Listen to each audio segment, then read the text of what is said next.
amazing Digital Circus. It's a show in their real world. I was thinking about TADC. How can this game be an actual game if you can't play as a player in the game? I watched some moments where the fourth wall was breaking, and yes, Jax might have been a coincidence, although he wasn't looking at anyone. But Kane felt suspicious. Alright, maybe in the first picture where he and Bubble, he is just Kane, but there was one scene where he looked directly into the camera and literally shook it with his hands.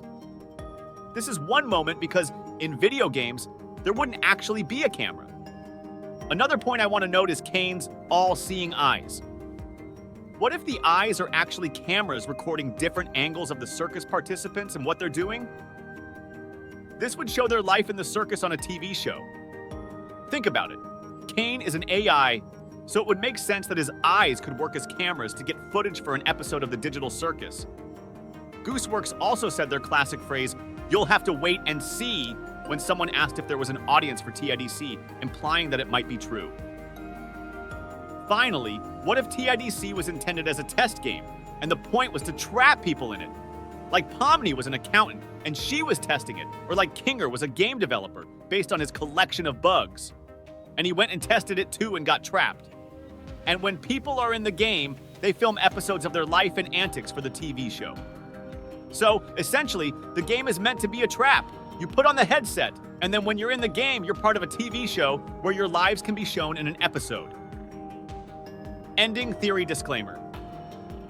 Some theories will be biased, and some will not. I'll be honest, I'm just trying to figure this out. Since the beginning of the series, many theories have emerged, and it's a bit sad because these theories might contradict each other, and yes. Prediction theory for the final episode of the amazing Digital Circus. Interpretation 2. Psychological Thriller C and A/Kane and Able C and A is the gaming company controlling the Digital Circus.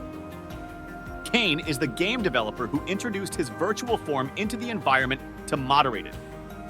He uses the username Kane, and his presence becomes increasingly authoritarian. Kane's desperation. As the series approaches its end, Kane's behavior becomes more desperate and controlling. He fears losing control over the environment he created and starts taking drastic measures to prevent the characters from finding a way out. Introduction of Able. Able is introduced as a new character, possibly another developer or a figure created by C and A to restore order.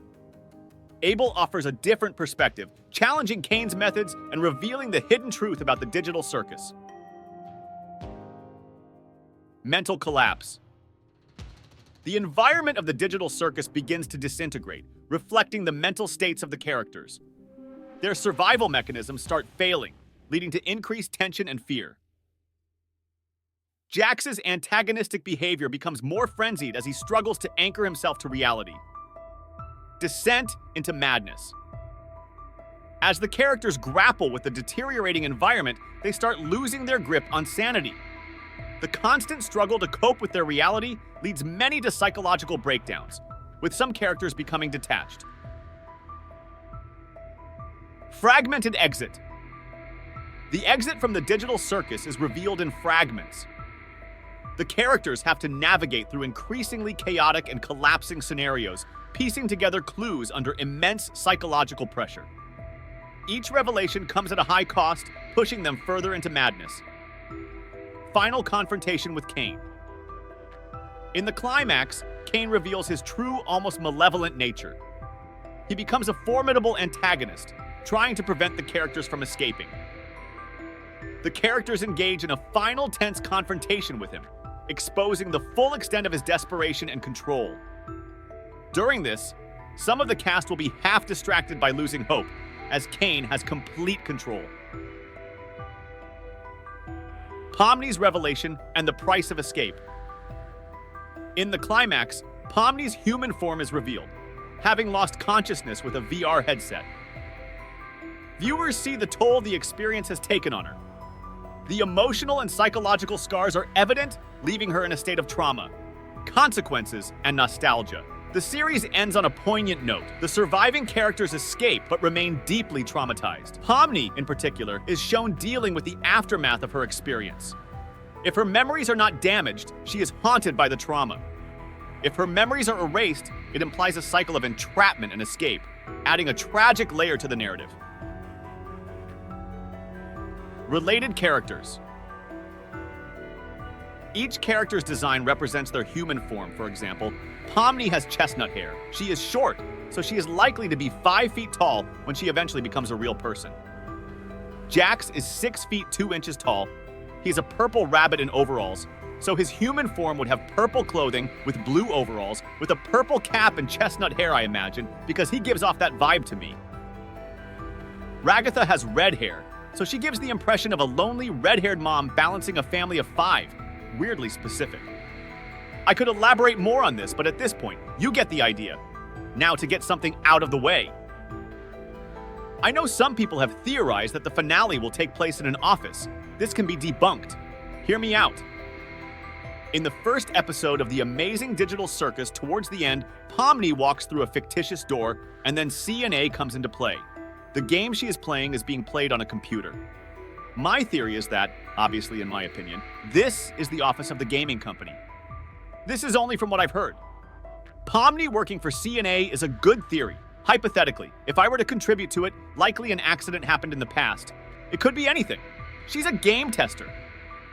When she's testing the game, she tries to take off the headset, but due to some unknown problem in the code, she gets stuck. She starts to panic, because if she doesn't respond to the developer with her feedback, she might get fired, which makes her even more anxious. I changed my mind about the theory as it makes more sense as I stated it. Anyway, these are pretty heavy theories I've been thinking about, and I'll surely be thinking of others. Gooseworks herself said in the Glitch-In AMA that Pomni was an accountant and that it would be relevant later. That's why I assumed Pomni was in her office doing accounting work. And the letter A could stand for accounting. Although Gooseworks might have lied, Oregon Pomni could have volunteered to test the game, even if she wasn't hired there. The reason I suspect Jax to be a hacker is that he has access to information about other people, Ragatha's only fear, Gangle being submissive and docile. He has access to any key wherever it may be, including Ragatha's pockets. He can stick to a falling truck without being affected by gravity. Maybe it's just for comedic effect, but he can run pretty fast. His merch hints that he might have access to the void. I don't think he's a hacker with good intentions, but rather someone who wanted to check out what this circus is and went to mess with the game. Which could be online if what Gooseworks said about Kane's name being an acronym for Creative Artificial Intelligence Networking Entity is true, although it might instead refer to a neural network, and then ended up trapped like a sucker. And it seems that Jax is set up to become the antagonist in the end, especially after Gooseworks said that Jax would do something worse than he's ever done, and that few people would like him. If he indeed was created to be an irredeemable character, it's almost guaranteed he will do something that will lead to his downfall in a rather terrible way. But on the other hand, Gooseworks could have lied about any of these details.